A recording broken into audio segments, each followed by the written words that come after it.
당첨 내역은 실제 당첨 내역이며 함께하신 분들 모두 축하합니다. 오늘의 분석 알아보기 전 구독과 좋아요 한 번씩 부탁드리며 스포츠 핵심 분석 시작하겠습니다.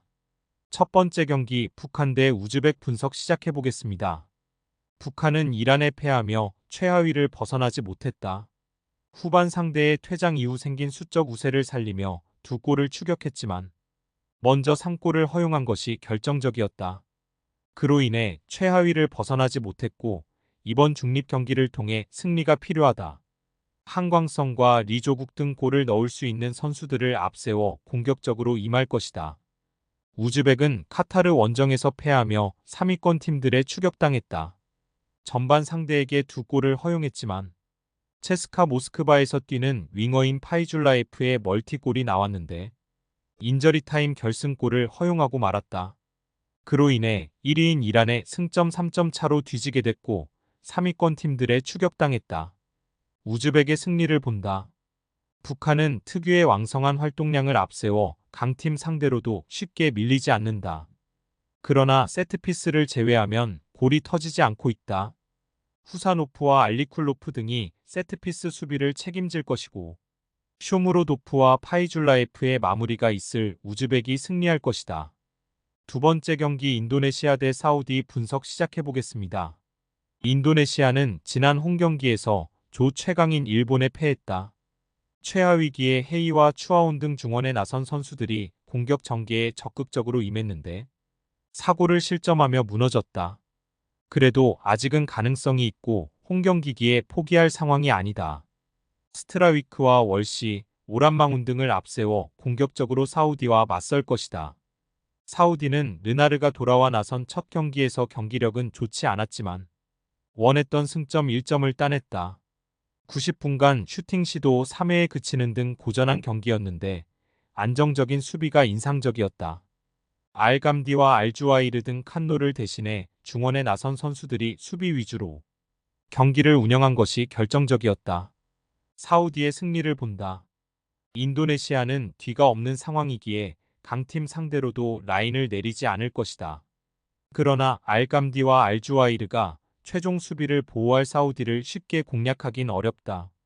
알셰으리가 최전방에 나서 수비 숫자가 적을 홈팀 수비를 공략할 것이고 알브라이칸과 아람단의 지원이 있을 사우디가 승리할 것이다.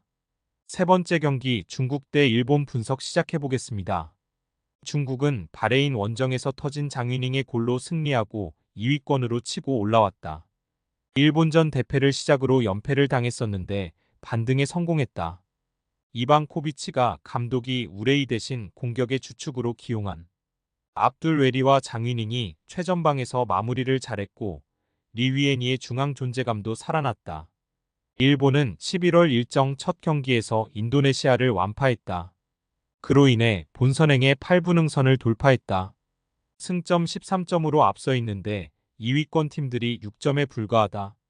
그래도 아직 진출이 확정된 건 아니기에 중국전 승리를 통해 확정으로 가려 할 것이다. 미나미오와 카마다, 이토주냐와 오가와 등 일본을 대표하는 선수들이 정상적으로 경기에 나설 것이다. 일본의 승리를 본다.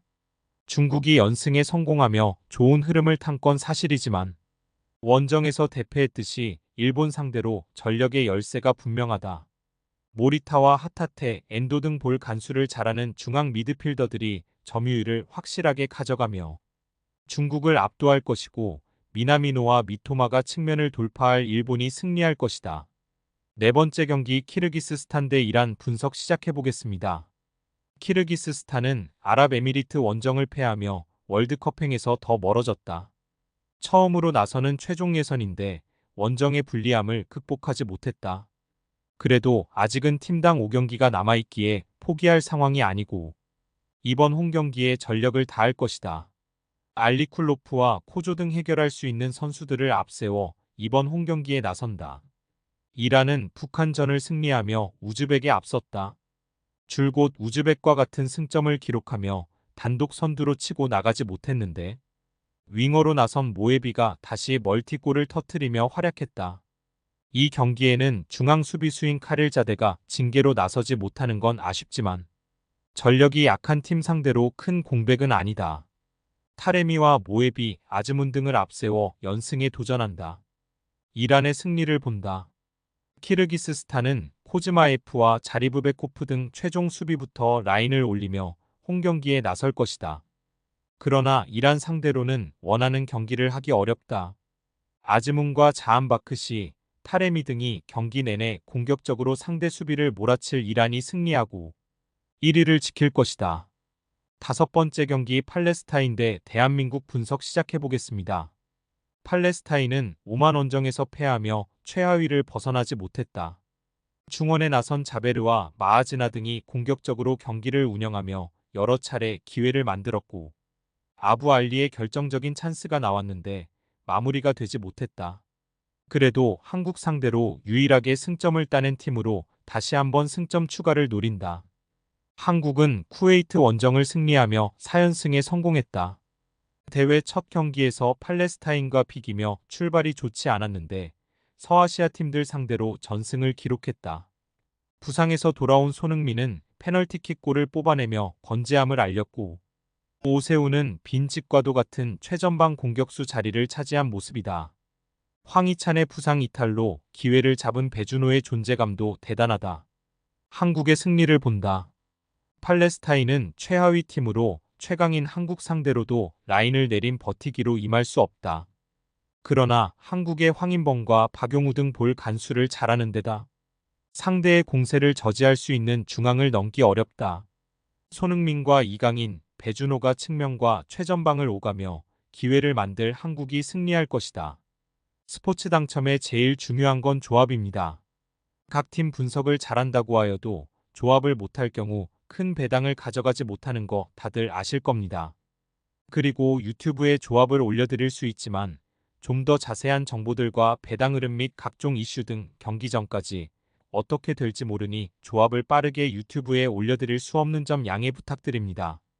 조합 신청은 아래 고정 댓글 링크로 조합 신청 말 걸어주세요. 금전 요구 및 멤버십 가입 조건 일체 없습니다.